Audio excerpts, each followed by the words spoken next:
Hi, I'm Chris Wilson from Grinding Gear Games. Welcome to the Build of the Week, a weekly video series that showcases interesting character builds created by members of the Path of Exile community. When we examine character builds that our players have designed, we frequently see a lot of good discussion and analysis by a core community of dedicated build makers. Today's build was created by Fox Tactics, who has been instrumental in contributing to a number of important Path of Exile builds.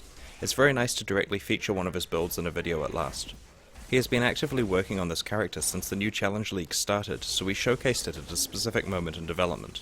His character can be summed up as a Vaal Pact, dual curse on hit, high damage, Pledge of Hands arc build. It uses 2 copies of arc. The first one is supported by curse on hit and applies 2 crucial curses to monsters, setting them up to be hit by the second copy of arc, which is aimed at pure damage. It has Spell Echo granted by the Pledge of Hands staff and is supported by faster casting, increased critical damage, Life Leech, and lightning penetration.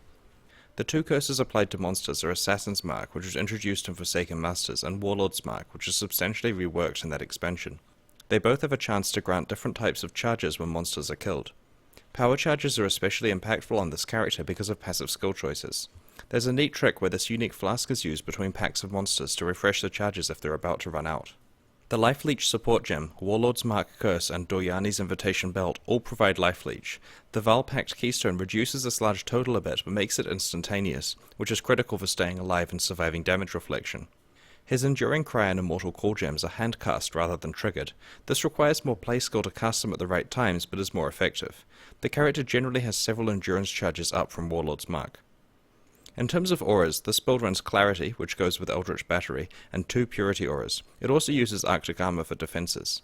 There is enough mana that it can still cast all of its skills with the 4 reservations applied to its mana pool. Pledge of Hands is a key part of this build. It augments Arc with level 30 Spell Echo and provides a gigantic boost to mana, which synergizes very well with Eldritch Battery.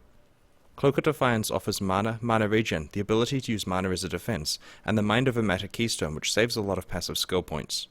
Voidbringer offers gigantic critical strike boosts and considerable mana in the form of Energy Shield via Eldritch Battery, but increases the cost of your spells by 80%. The rest of the character is set up to be able to afford these high mana costs. Doryani's Invitation is very much a win more belt for this build. The Life Leech is very powerful. With carefully designed builds like this, flask choices are very important. For example, this build uses Topaz flasks as an anti-reflect tactic.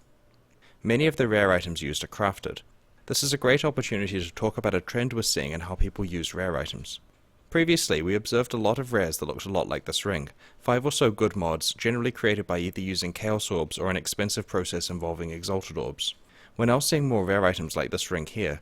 A Regal Orb was used to make a magic item rare, and then a crafting bench mod was added. Previously, Regaled items could only get to 3 mods before Exalted Orbs were needed. With crafting benches, they're able to get to 4 mods, so this path is now a lot more powerful early in new leagues. In a similar way, his amulet was clearly crafted from a blue master item that started with just Elrion's mana mod. His passive tree layout makes use of both the new Witch and Shadow starting areas. It makes a large effort to pick up a lot of critical strike damage from the tree, such as the Serpent Stance notable, which takes advantage of his use of a staff. Several additional power charges are allocated to synergize with Assassin's Mark. Whispers of Doom is important to allow monsters to be cursed by both marks simultaneously. The Eldritch Battery keystone is used to create the vast quantities of mana that this build uses. Finally, Vaal Pact is chosen as an excellent choice against damage reflection. Due to the extreme quantity of Life Leech this character has, Vaal Pact is incredibly useful even with its penalty. This build is extremely powerful and has been created with items available in the first couple of weeks of the new Challenge Leagues. It is weak against curse immune monsters, and its use of Life Leech puts us in a lot of danger when it is stunned.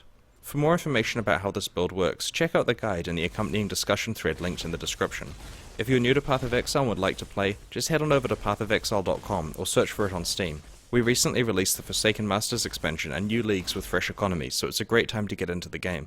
If you'd like to submit a build for next week's episode, just post a build guide in the class forums on pathofexile.com. Thanks for watching and see you next time.